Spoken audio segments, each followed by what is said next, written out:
Welcome to the Real People, Real Business Show, where we are talking with business owners who are in the trenches, everyday people who are working hard and have relevant and inspiring stories that you can relate to.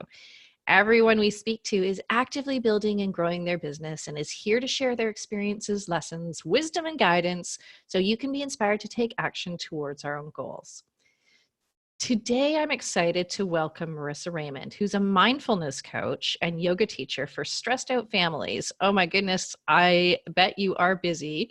She believes that if we have more fun in our lives, we can find a lot more peace and patience in our everyday activities. I love this. So welcome to the show, Marisa, and thanks so much for taking the time to share your story. I'm so excited to be here. It's so great to see you, Stephanie. Oh, I'm so excited to have you here too. I've been wanting you on the show to talk about the work you do because it's so important and because so many people need you. Okay, let's just get started. I want to hear your story. How did you get to where you are right now? Oh my gosh. So it's a really long, convoluted story, but to get to the juicy parts, I am a genetic counselor by training, and I was working at Children's Hospital in Colorado. And then my husband was offered a sabbatical here in Bordeaux, France. And I had just come back from maternity leave. So I was like, yeah, okay, sure. Let's take 3 more months and go to France. When will we ever do that again? And then when we came back, he was offered a permanent position. So I had literally just gotten back. I just started working again. And then he was like, do you want to move to France permanently? So we said yes, obviously, and we came back. And what I found out when we got to France was that my American diplomas are useless, completely useless. So I was basically told you have to do your diploma all over again if you want to work as a genetic counselor, or you have to figure something else out. And so I was like, oh, well, we're just sort of thinking 2 to 3 years. So I won't really I won't invest in an education, in redoing my diploma, and I won't invest in figuring something else out. I'll just be a stay-at-home mom. And that very quickly was like, I love my kids, but I need more. And it was more serious than that. I burnt out. I got sort of very, very sick. And I knew that for my own health, I needed to get me time and sort of separate from my kids. So I started teaching English, which is what a lot of expats here do. And it just wasn't really fulfilling, and it didn't really feel aligned. And I just started thinking, how do I bring genetics back? How do I bring the stuff I loved about being a genetic counselor, the coaching back, the counseling part back into my world? And then I hired a life coach to kind of help me figure it out. And I was like, dude, I can do this. This is exactly what I'm missing, these conversations. So I went to life coaching school, and at the same time, a friend approached me and was like, you do yoga? Will you teach yoga at my gym? So I did my yoga certification, and through that, I started teaching yoga to kids at her gym, and everything kind of clicked, where I love working with kids, and I could see that my health was actually getting better. I can show up on a yoga mat and do asanas and whatever all day, but I would get off the mat and get stressed again. But when I was showing up on a yoga mat with kids, doing lion's pose and pretending to be airplanes, it was I would get off the mat and just have so much fun. And my kids and I would engage because they would do it with me. And so our whole life at home was changing. And I was like, yeah, right. This is the special sauce, right? This is how it all fits.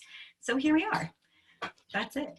So you have actually formalized now that service, working with kids and families, right?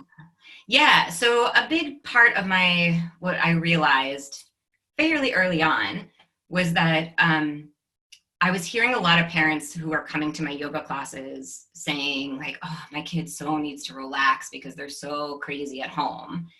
And then they would watch my yoga class where we get crazy and kind of, it's really fun and playful. And they're like, oh, that doesn't really look relaxing. But then the kids would sleep better at night, and the kids, because I still talk with the children about, how to breathe and do those kinds of things. And I noticed really quickly that, like, as parents, we want to have mindful, calm children, but we're not mindful, calm people. So we don't model the behavior. And I totally own this myself. Like, I wasn't modeling the behavior. And so the coaching piece of my business is around kind of working with parents about how to create more ease and joy, these moments of magic. Because life's going to be chaotic, right? Like, let's get real. You can't stop the chaos. But as we start being more mindful and incorporating more play and ease and joy into our lives, the kids see that, and then everything just sort of starts rippling and down. And so I could teach kids yoga until I was blue in the face, but their behavior at home wasn't going to change if the parents' behavior at home didn't change. So I've really combined that. And because we're here in France, I also teach yoga in English, right? So I've like created this little niche locally where kids are learning English by coming to my yoga classes. It's kind of killing two birds with one stone. But then also being able to work with the parents so that it's not just that 1 hour a week that the kids are in my class. It's stuff that they can take home and incorporate as a family. So tell me what working with somebody looks like for you. I mean, this sounds like fun. Like, this sounds like fun for you and fun for them. It is. So, I mean, I'll just sort of focus on like working with the adult in it. So we do a couple of different things when we work together. The very first thing is just kind of talking about where they are, like what feels super heavy in your life right now. Where can you see that the problems are kind of connecting to, right? So that's sort of like the mindfulness piece of it. And then kind of connecting to like, what were you like as a kid? What was fun for you as a kid? And how can you incorporate little moments of that into your life? You know, so if you're in your business life, like, how can you have more fun doing that task at work that you don't want to do? Like, you know, it happens all the time. I hate writing social media content. Like, how can I make that fun? And then, you know, also looking at like, what do you notice about your kids? Like, when are they having fun? Because I do work with people who don't have children as well. But when there's child involved, like, what do you notice your kid enjoying? So how can you look at what your kid is enjoying and find what's fun in that for you? Because the worst thing, I have 2 boys, right? Like, part of why I was burning out was like my older son just was obsessed with cars. And when he was like 3, like, there was only so many times I could drive a car along a track and like try and make up stories and be told like, no, that car doesn't talk that way. Or like, that's not the track that car goes on, right? Like, you want to engage with your kids and they're just like, no, this is how the game gets played. So it gets frustrating, but there are moments where you could be like, okay, you're the boss of this game, right? And like, what can I do that's fun? Like, help me have fun with you here. And there's a way, so part of what working with parents as well is, how do you communicate better with your children, especially when they're in those ages where, you know, they're little narcissists because they're 3 years old and they haven't learned empathy and they don't care what you want. You can still communicate and still figure out how to have fun in those moments so that you're not spending family time being like, oh, when is it over? And family time, you know, you can make it quality time. Parenting is hard, right? It's this this really weird assault on your senses. And I can totally relate to what you're talking about, because I get so caught up in all of the things that I'm thinking about all the time. And my kids are like, I remember when they used to be like, let's play hide and seek. And I'd be like, no, not again. I hate hide and seek. Like, what is it about hide and seek that kids love? Even now, my kids are like 9 and 11, almost like 10 and 12, and they will still play hide and seek. I'm like, what? No. And I just literally could not have fun doing it. I would just literally sign out. I would be like, no, the sooner I could get them playing on their own. and so like, how do you find the fun? And how do you find the fun in something you just really don't enjoy? Yeah. I mean, that's such a great question. And I think, look, like, there are going to be times where you can't, right? I mean, especially like, when we kind of start doing the mindset work about it and looking back, like, what is it about hide and seek that you don't like? Because sometimes when, like, there is some story from our childhood, or there's some reason we don't like hide and seek. And being aware of that then kind of helps us take our ego out of it and be like, oh, right, like, I played hide and seek with my brother when we were little, or I know you have a sister, like, and she left me for like 40 minutes because she got bored. Like, I'm just, obviously making up this story, but like, maybe you were in a closet hiding and nobody came to find you and you don't remember that story, but that's why you don't like it, right?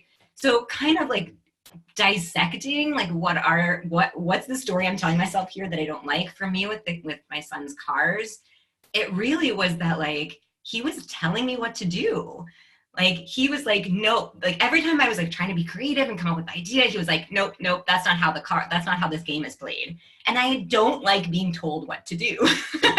So once I was like, and we don't, and that's the thing, right? Like, part of why parenting is so hard, I think, on a fundamental level, is because we don't have control, right? Like, we want to raise independent, strong, smart, outspoken children, but we don't want them to be independent and outspoken and strong with us. Like, we want to be able to be like, I'm the parent, you're the kid, this is the hierarchy, this is how it works. And the second that we can sort of shift back and be like, oh yeah, right, like, how do I come to their level? How do I help them come up to me? How do I meet them in this like special place? And even if it's for 5 minutes, like, that was one of the things I realized. Like, my son had no concept of time when he was 3. So what he wanted was me to be there and be fully engaged. And if I could do that for 5 minutes, then I could go do the other thing I wanted to do, and he was going to leave me alone and play by himself. So, like, if you can play hide and seek for 10 minutes with your kid, for example, with your kids, like, they love it because you're there and you're present and you're in the moment. And then they're like, okay, mom, like, enough. Like, now you've talked, we have nothing else to say to you. Like, go do what you need to do. And like, sometimes it's as simple as that, right? Just giving yourself permission for 10 minutes to do this thing. And sometimes it is dissecting, why don't I like this? Because then it's like, oh yeah, it's not this that I don't like, it's this component of this game. And if I can shift that, then this game is more fun. Does that make sense? Yeah, it totally does. And I mean, part of the problem is that kids, especially when they're little obsessors, right? So my son obsessed about cars too. Like, my daughter obsessed about balls. I would sit at the computer with her, and we would just do a Google search for ball, and it would show all these different pictures of balls. And I have a video of her sitting there because it was so funny. She was probably 1, maybe. And she would sit on my lap and she would go, ball, ball, oh, another ball. And like, she could do this for hours, and I'd just be like, enough. And my son obsessed about cars, and they go through this obsession phase, right? And they have to go through this obsession phase. And so that, I think that becomes part of the tedium, right? But I think what you're doing is so fascinating, because it's not just a superficial kind of, well, start having fun. This is actually digging down to the fact, the recognition that parents are humans too, and that we actually have preferences, and that we want to be satisfied as well, and that we also have a lot of shit going on, right? And I think that's always been the hardest thing for me, is that I've got so many things going on all the time that it's hard to decouple those and just be present with my kids. But I've been noticing, especially lately, that my son needs that a lot right now. He's 9. He is going through whatever he's going through. And I've just stopped trying to marry up what I need and what he needs, and just sitting there with him. He's just like, mommy, look at my literally 23-page Christmas list, and let's go through it. And I want you to read every single one of them. I'm like, kidding me? And then I'm like, no, this is what he wants. And so it took me 5 minutes. I sat on the couch and I read every single damn thing on that 23 page. I'm not even kidding. It's stapled together 23 pages. And his logic is, well, I've just kind of collected everything that I like and everything that I want in this Christmas list, and I'm sending it to Santa, but I've got a note on it to ask him to send it back to me so I can reuse it next year and check off the things that came already, and I'll just send it back to him. I'm like, oh my God. I love But it. Setting goals. I Like, know, but it gets into the, like, his little mind is, he's starting to really develop his personality now. Whereas before he was kind of just this little narcissistic, little boy, which is totally normal and whatever. But these little like things are emerging. And I feel so scared that I'm going to miss them. But he's got his own little personality. And I mean, one of the things on his Christmas list was a trip to Dubai. I'm like, what? How do you even know where Dubai is, or even that it exists? So he's funny and he's got these little quirks, but we miss them if we are not engaging. But there's got to be a way to engage that kind of works for both people. And I see this sort of trend emerging with parenting, that we are starting to allow ourselves to be people, right? And to be human beings.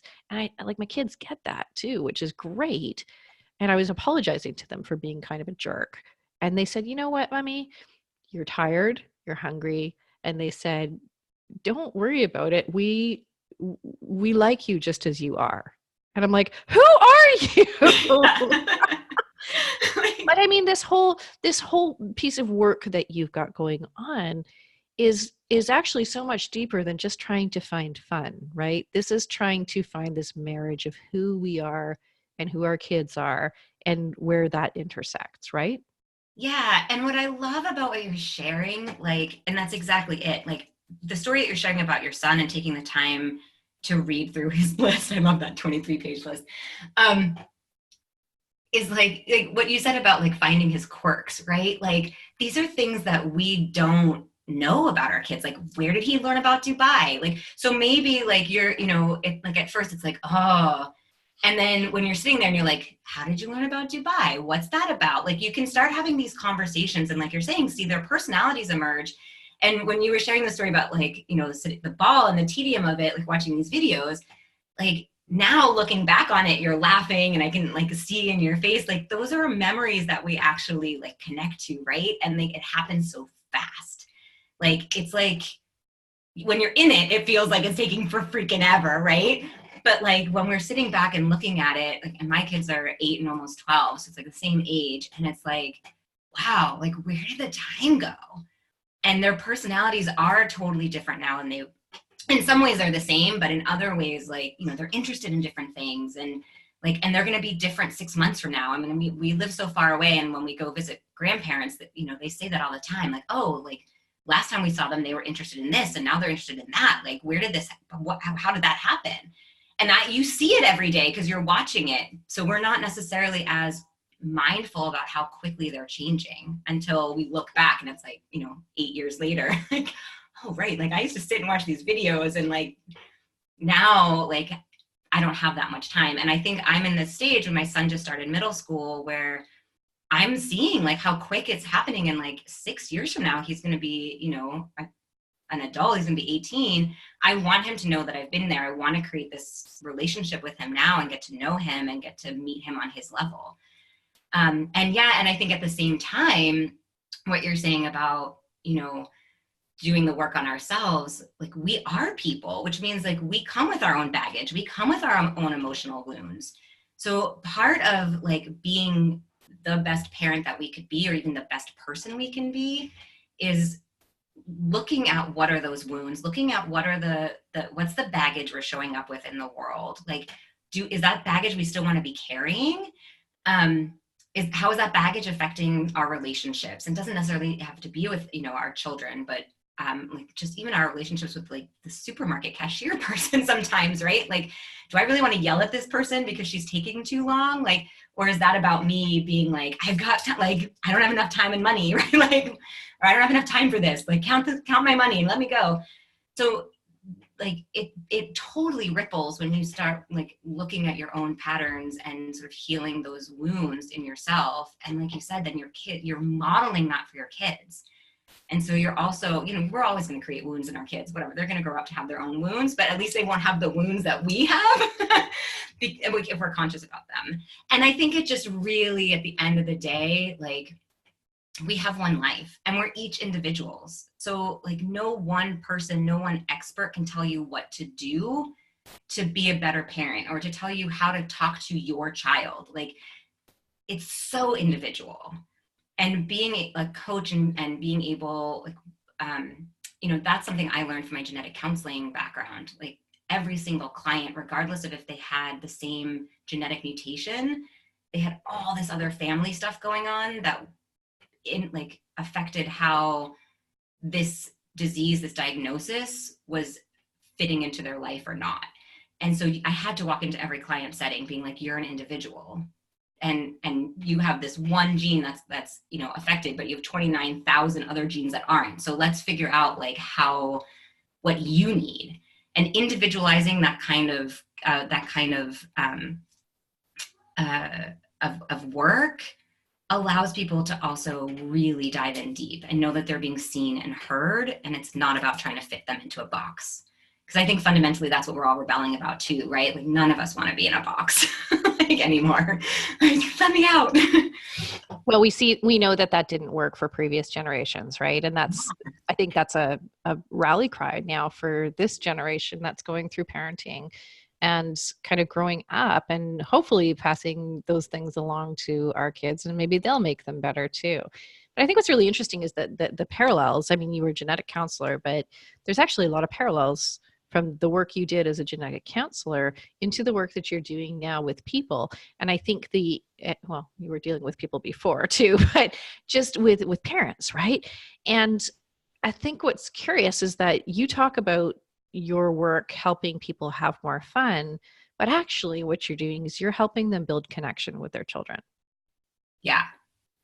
Yeah, and I think letting go, being able to build connection is in large part about letting go of your guilt about your kid not being perfect or you not being perfect, right? And whether it's, that came up, that was such a huge theme in genetic counseling, because you're passing on the genes to your child. So there was so much guilt that we had to sort of unpackage and deal with. And again, it's like one of those things that we all have, but we all express differently.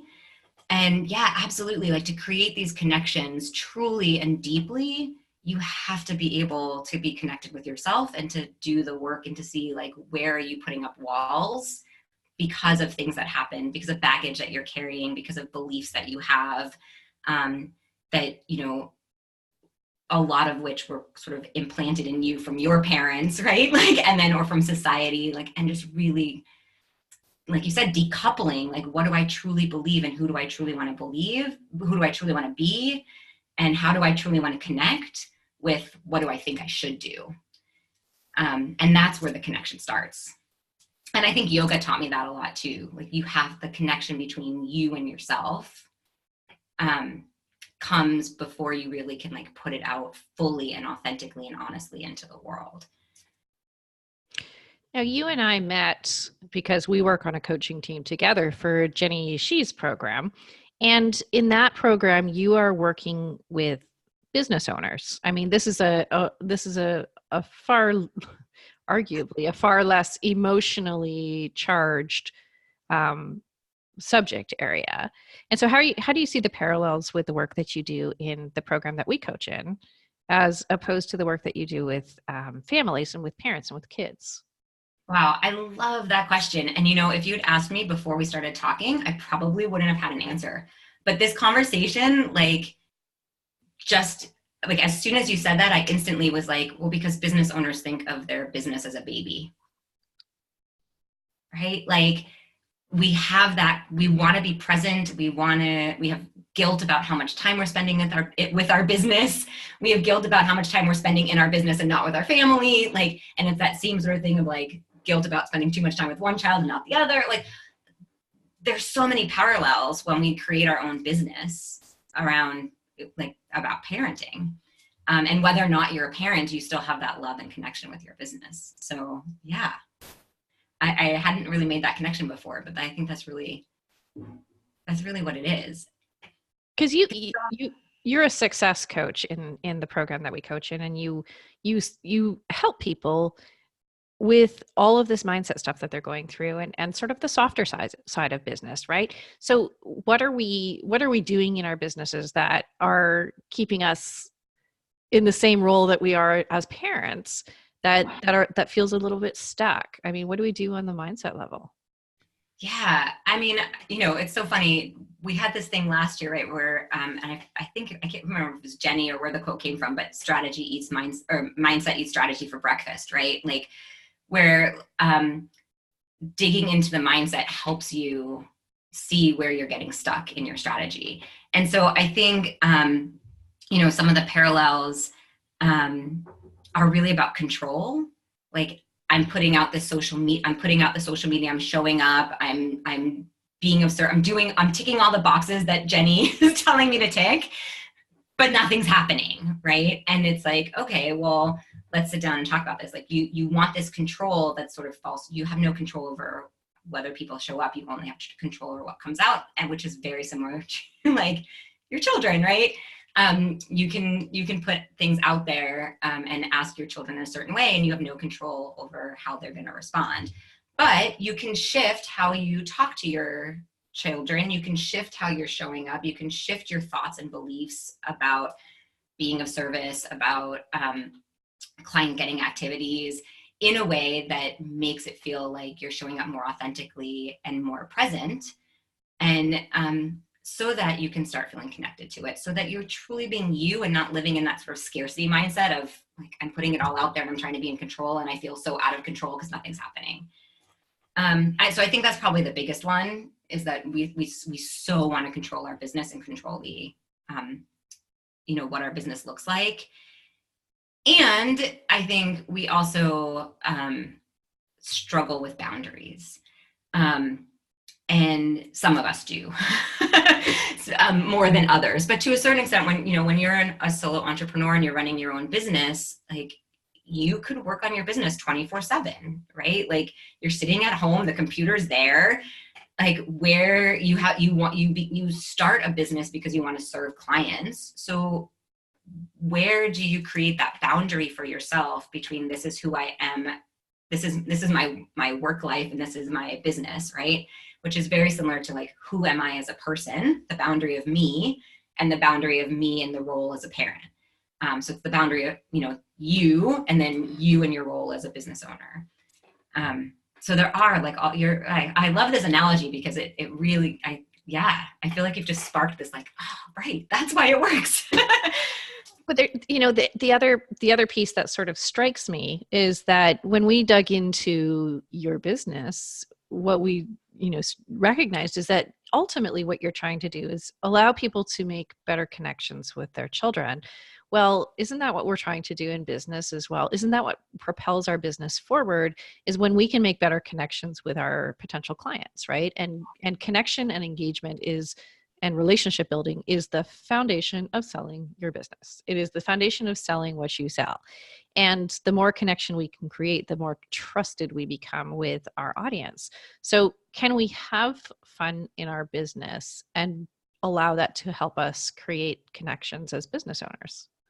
Yeah. So this is something that I learned from Karen Gillan, where like, and she calls me on it still a lot. Like, it's the, how do you, like, what if this were easy, right? Like, there are these sort of questions you can ask yourself when you get stuck.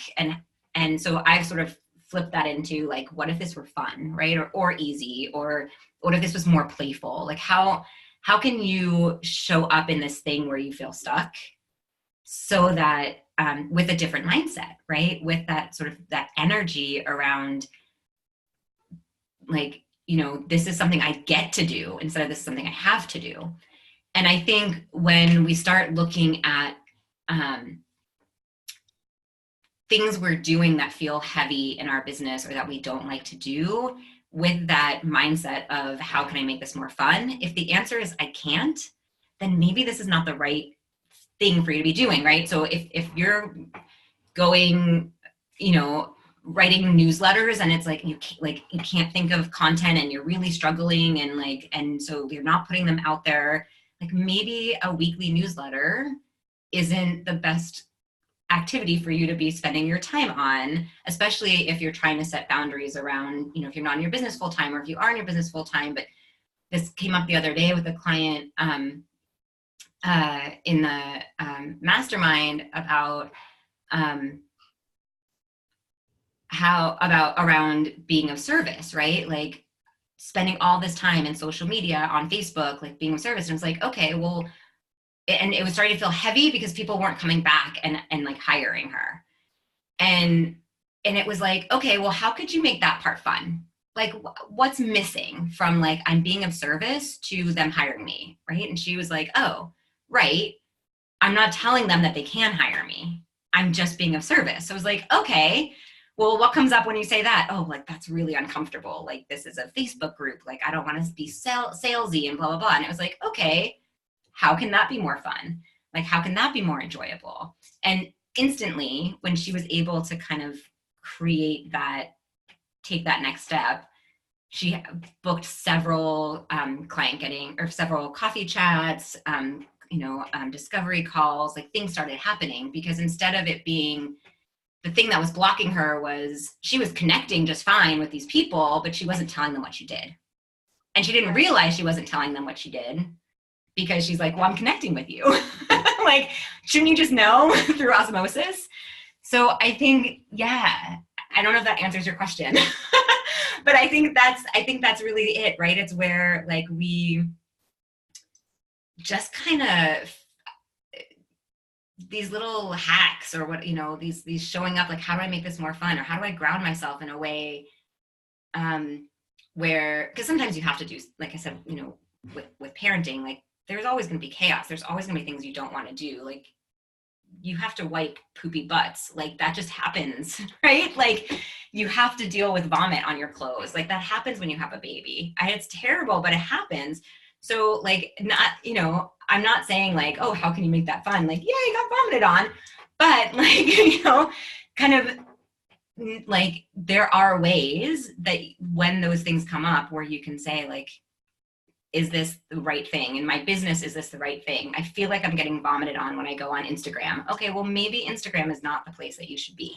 Maybe you should be networking. Like, are there networking events you can go to? Are there, like, what is it that feels fun? What feels like for you? And I do a lot of work with my clients on alignment, right? Because to me, alignment is the absolute holy Bible of getting your business right. And if you don't have the alignment from the beginning, you're going to build a business that you hate. And guess what happens when you have a business that you hate? You don't want to do anything anymore, right? And right. And that's a journey, that finding that right thing, that finding that right way of delivering it, the finding the right skills to use. There's those, kind of 4 pillars of alignment. So, what that leads me to ask you is that, okay, so life coaching there are a lot of life coaches out there, right? It's a very broad, kind of sometimes misunderstood, hard to place profession. And you really need to differentiate yourself within the life coaching, just like in business coaching. Like, there is all manner of business coaches, right? Yeah. Some truly business coaches, some not business coaches at all. But this, these are some concepts that get kind of thrown around. So in terms of alignment, how have you created a business that's aligned with you, and how are you differentiating yourself out there in the market? Oh, such a good question. I've definitely been there where I didn't feel aligned with my business. And to be honest, I still feel like I'm tweaking it. I mean, you know this because we've talked about it. But in large part because I think, like Jenny says, clarity comes from taking action. And so the more action I take, the more it's like, is the message right? Am I calling myself the right thing? Is this really, and it's so easy to get into sort of perfectionist mode of like, well, I'm not really a parenting coach. I'm not really like a yoga teacher. Like, I kind of do all these different things and there's no word for that. And so I think for me, it was really, really giving myself permission to just sit with that and be like, all right, I'm not going to have the perfect word for myself. Like, I'm just doing what I'm doing, and it feels good. And that's where the getting into alignment kind of clicked for me. It was trying not to be in alignment or not like pressuring myself to find the alignment and getting to just be me. And a lot of that comes from comparisonitis, right? Like you said, there's so many people out there. So you're trying to be different and unique, but you're also comparing yourself to others. So you're kind of in some ways trying to be the same, right? Like, and just really owning, for me, like I said, just giving myself permission to not feel pressure about having the right words or having the right, doing it the right way has allowed me to do it my way, which feels right. Yeah. And there is no right way. And I hope there's never a right way, because, by bucking that trend, we're creating these businesses with these amazing people that are filling the innovation gaps that we really needed to see.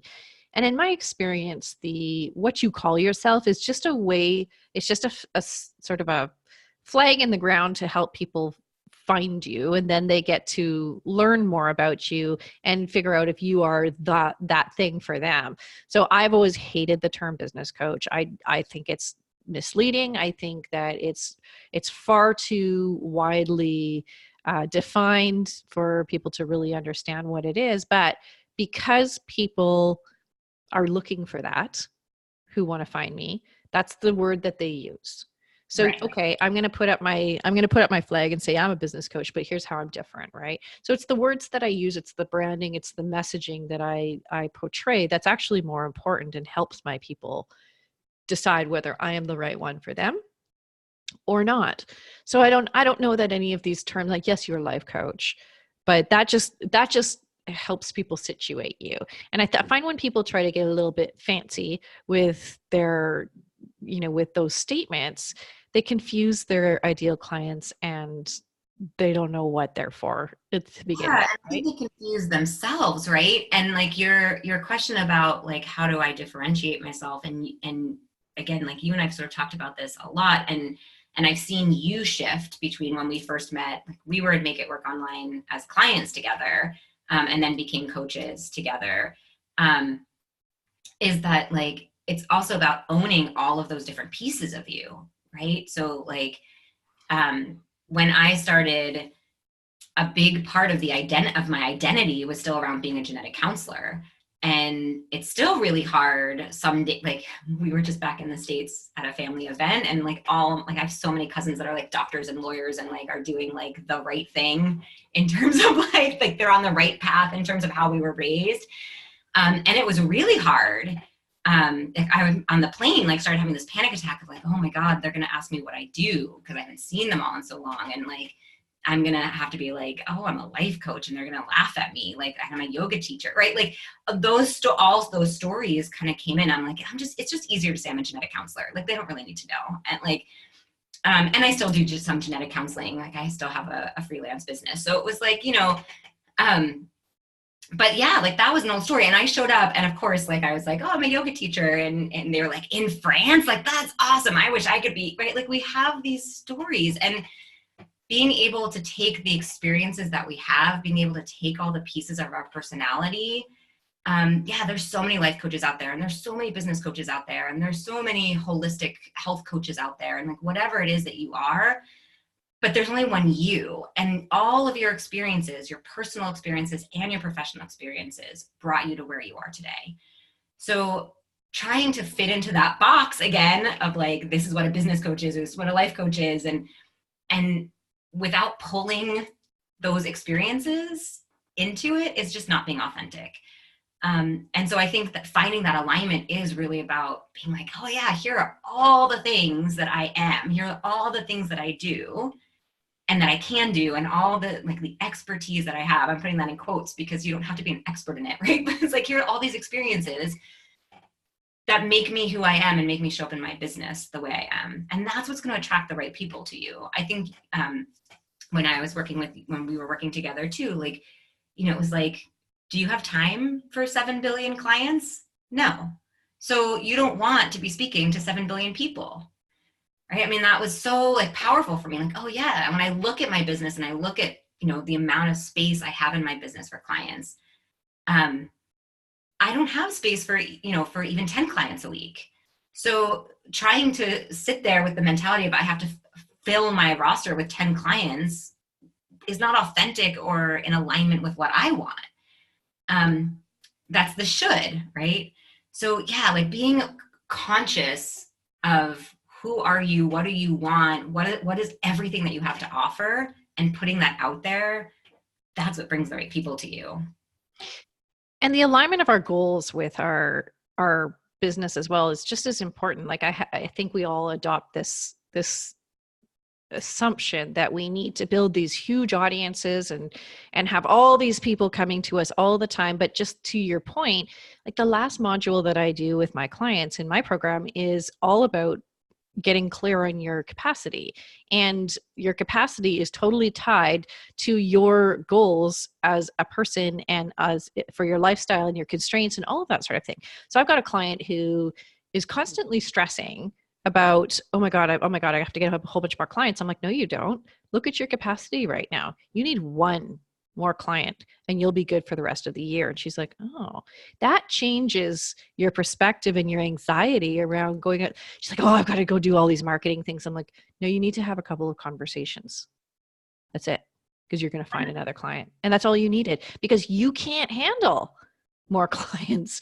If you had more clients, and now she's actually in that, she hasn't even done any marketing. Now she's in this position where she's got like four potential new clients who have just come to her. And she's like, oh God, what do I do now? I'm like, see, you didn't need to stress. Like putting that realistic lens on our business is really important. I want to ask you,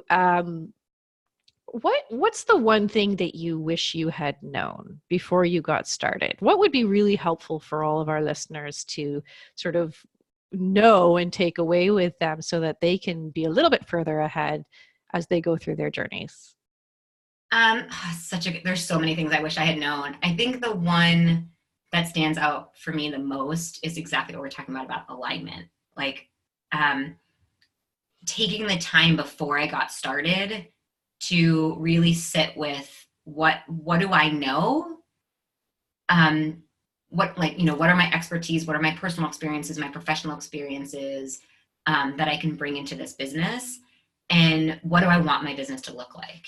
Like, I wish I had, before I started, sat down with a calendar and blocked out, this is my non-negotiable time, right? Like, this is the time. And I'm not sure I necessarily knew that when I started my business, because so there's obviously like these things shift. But even at the time, like, I knew when I started my business that I wanted to be able to pick up my kids at school at 4:30, which meant, and they don't have school on Wednesdays, which meant like blocking out Wednesdays and blocking out 4 to 6 or whatever, so that I didn't have to decide, do I take this client who can only, meet from 4 to 5? Like, no, I can't be there for you at 4 to 5 because I have to be at school at 4:30. I wish I had known that. There was so much, I had so many shoulds, like, oh, you're running this business full time, so you should be working from 9 to 5. And so your kids should go to daycare, to the after school program, and you can pick them up afterwards. And like, that totally works for some people. It's just not what I wanted. And I knew that like, in my heart, I knew that. And I fought it for so long that I was really struggling with, I was spinning my wheels. I was blocking myself. I wasn't getting those clients who were coming from, who weren't going that, because I was like, oh, like you were just saying with like, this client is like, the stress. That was me. It was like, oh, but like, I have to fill this spot. And so I have to have that, my calendar open from 4 to 5, but I don't want my calendar open from 4 to 5. So I think that's the biggest thing I wish I had known, was to really do the planning of what I wanted my business to look like before kind of launching it. And because everything else would have fallen into place more smoothly. Like, I think I would have fought everything else less if I had started with this is what I want my business to look like. And it, not even necessarily like who I wanted to work with and that kind of stuff. Like, I think that piece can come once you know how much time you have for your business, like, you know, finding who your ideal client is can come kind of almost second. The first thing is really getting clear, I think, on what are your non-negotiables. Yep.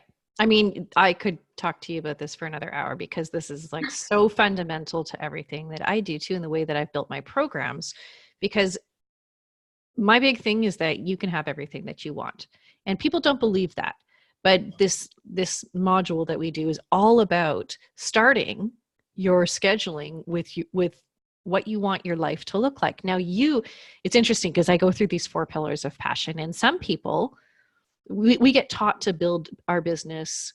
You know, you go to business school, you go to take any of these courses, you're taught to start with your customer, but that's not real for a lot of people. For some people it is, and when you dig in with them, you realize that for them it's all about working with this one particular group of people, and that's what lights them up. So in that regard, the traditional models of business design actually work. But if I had built my business around the customer, I would have a business that I hated, because my pillar, my important thing is not the customer, it's the way that I want to work. It sounds like that's the key for you too. So we would start there and Yeah. work from that as being the point that we make decisions. Now, even if it's not your pillar, when we get to this point where we're designing a business around, or you're designing your work schedule, it's all about how you want. And people aren't used to, especially women, we're not used to asking for what we want, right? We're not used to being able to say, no, I need every second Friday off. I need every Friday off. I need every second week to be a no client week, whatever it is. You all have very personal requirements. And if we don't honor those, you end up feeling resentful. We want to take all of that friction out of your business. So that's really interesting for me to hear, because I wouldn't have pegged you that being your pillar, but it's so clear to me that that's the thing that needs to be true in your business, and it's the same way in mine, right? Just for different things. So we can have these very specific and customized businesses. We can put a structure in place underneath them so that we have everything that we need in order to get the freedom that we really want. But we really, really have to be able to customize our businesses. And it sounds like that's kind of what you're working towards. Yeah. I mean, I think it gets back to that connection piece, right? That we were talking about, like connecting with myself and connecting with my family and connecting with my values, and then building my business on that. Like the foundation of the house, of the business, is me. So if I don't know what I want, if I don't know what are my non-negotiables, then I'm doing a disservice to my clients, and to myself, in building a business on this sort of really shaky foundation. Totally. Okay, I've got a question that I ask everybody, because Okay. I like to hear the answers, and it's something near and dear to my heart. What do you think the biggest gap is between what we are told, what we see out there in the world, in the online business world, and what's actually real? I mean, the instant thing I thought of was that it's easy. I mean, I think, and it bothers me so much when I see ads that are like, you can do it just like me. Like, you can build a 6-figure business in 6 weeks or less, right? Like, maybe if you were working 130 hours a week, right? Like, I have this, my husband's a big Tim Ferriss fan, and when he bought 4-Hour Work Week, that was my huge thing. I didn't realize it at the time, but I was like, there's just no way that you can build a successful business in 4 hours a week. And then I started reading about Tim Ferriss and like people who knew him, and they were like, no, he's a workaholic. It's just what he calls work tasks that he's doing 4 hours a week, right? But he's always planning and like setting goals and connecting with people, and like, but he's not counting that. And so I think just, again, like, goes to the, like, you need to be you. And I think there's so much out there about like, here's this box, put yourself in it. And that's just not real. It's useful, it's helpful, it's a good, but you're not going to build your foundation on somebody else's box. No, I think that there's a big misconception and a lot of silly marketing around the fact that business owners don't want to work.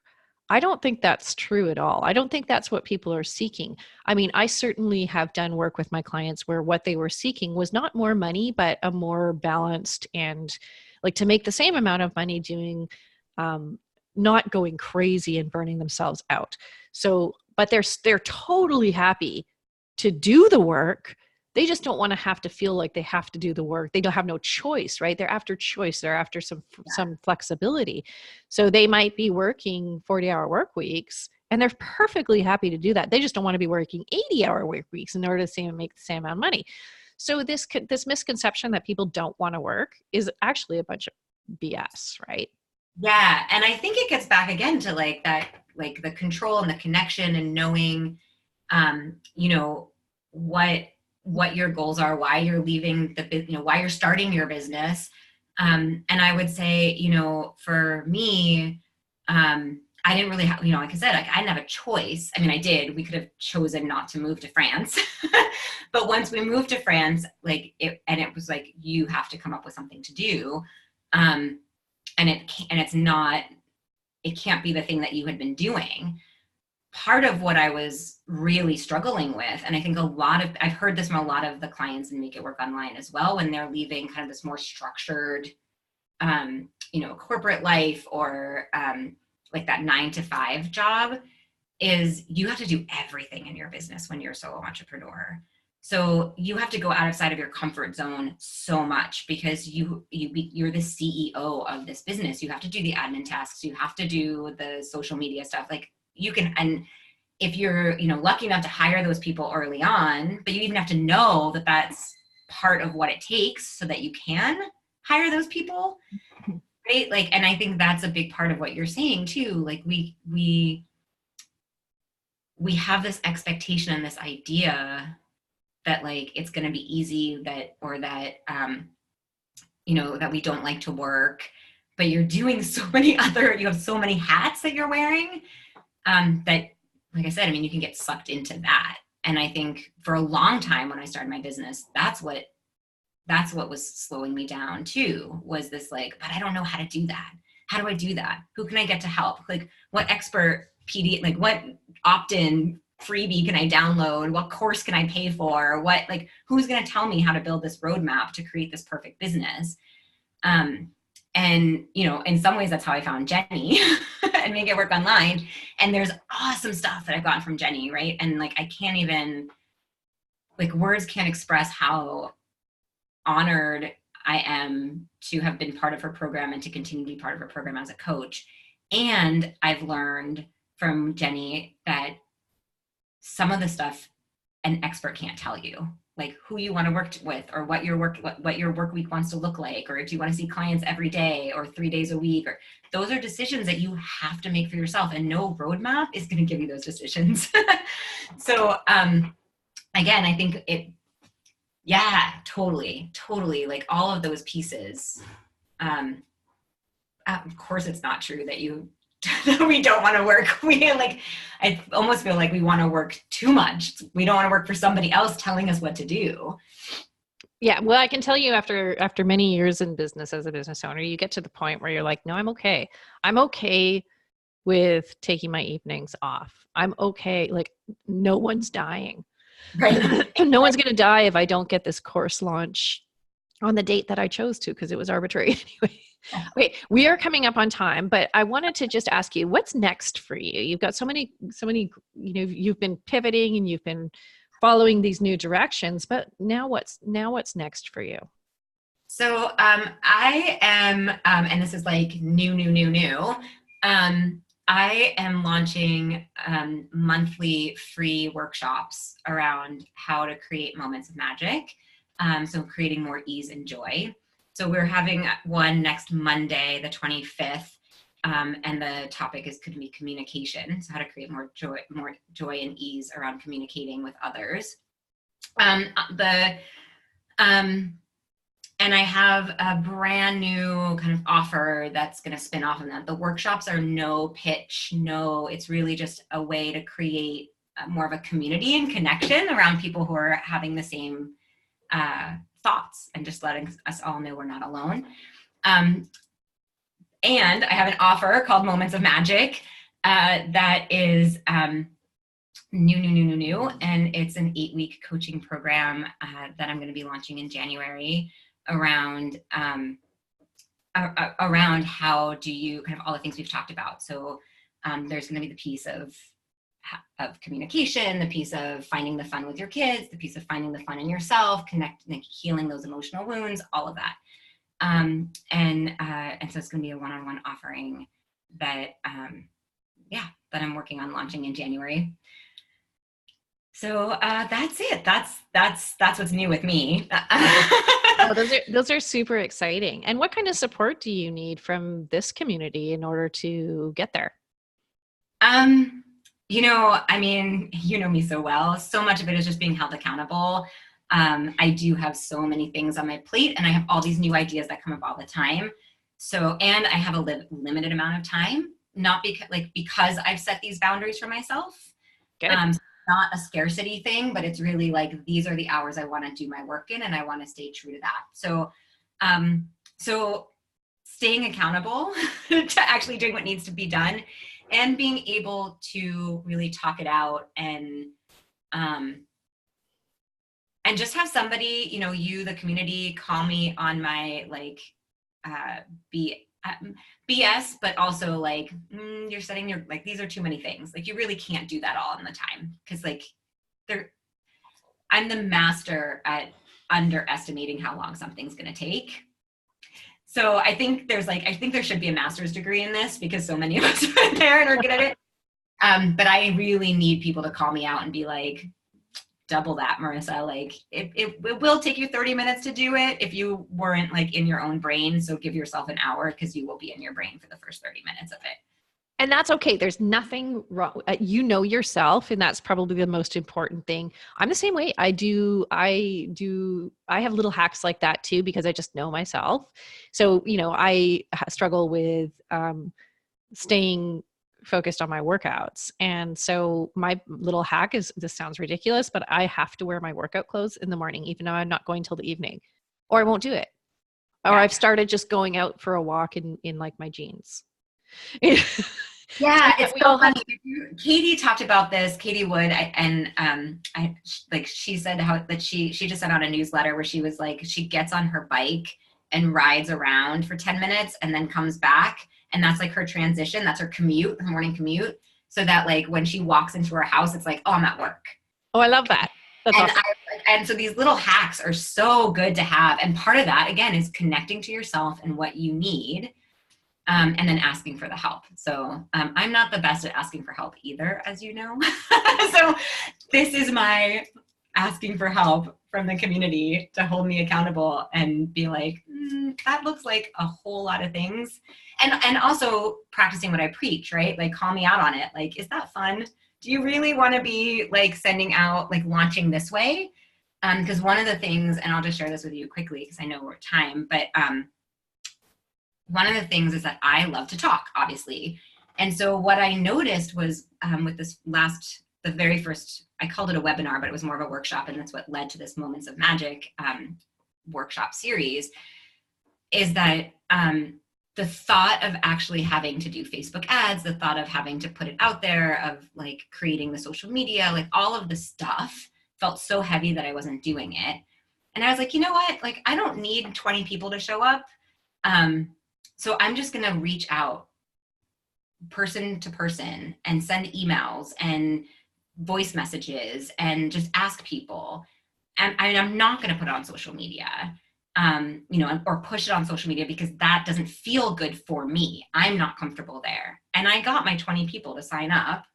20 people didn't show up live, but 20 people signed up. So I have 20 new subscribers. I have 20 people who, are clearly interested in the topic, which was yes, this is the right topic that you should be talking about right now. People need this, by doing it my way. And that was super powerful for me. It was super powerful to see, like, I could do it my way. I can talk to people one-on-one, and I had no problem reaching out to 50 people to get 20 people. And I don't even think I was 50 people. I reached out to like maybe 25 because people just sort of shared it and stuff. So it didn't even take that much time, and it was so much fun because I get to talk to people who I haven't talked to in a long time, and I was like, hey, like, let's chat. So yeah. Oh, people totally underestimate that. They're like, oh, I have to build this big campaign. I'm like, you're going to sell through your relationships. So just reach out to people that you want. Okay. Yeah. We're at time. Marisa, you and I could talk forever, I know. and we probably will. But thank you so much for taking the time to chat with me today. Can you tell the listeners where to find you? And of course, we'll put everything in the show notes as well. Yeah. So you can find me on Facebook at MZR Coaching, or on my website, marisaraymond.com. My website is, I'm kind of rebranding it. So there's all the stuff is there, but absolutely reach out to me, and you can email me at marisa@marisaraymond.com. Right. And you can find her in our group, the Real Deal Business Coaching Group. And you mentioned that Instagram too, Marisa. Yeah. Raymond. Like, I'm there. I'm out there.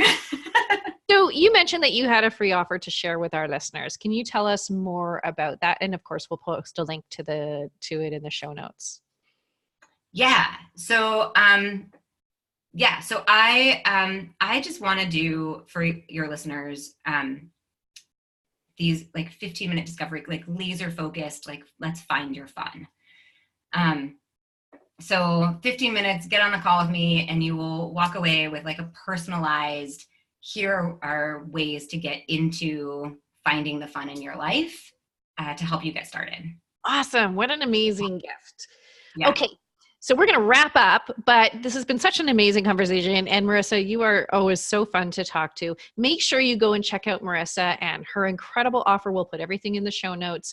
And thank you so much for tuning in today to hear this story. The episodes you're listening to are all featuring members of my free private Facebook group called the Real Deal Business Coaching Group, where we have daily prompts to keep you focused on building your business and sharing your everyday challenges, bi-weekly virtual coffee chats, and open coaching and member support from an incredible community. If you'd like to join our community, or if you'd like to be featured on this show, I would love for you to come and hang out with us in the group. The link's in the show notes, or search up Real Deal Business Coaching in Facebook to find us. And finally, I would love for you to join us on our next episode, where we're going to be speaking to Darlene Hawley, who Marisa knows. She's a branding and business clarity coach who helps ambitious, heart-centered online entrepreneurs who want to create a successful personal brand and business. So thank you again for being here, Marisa, and thank you again for being here if you're listening. And if you've enjoyed today's content, I would love for you to give us a review on whatever platform you're on. This helps us share these stories with an even bigger audience. And so until next time, keep building, keep dreaming, and keep being real.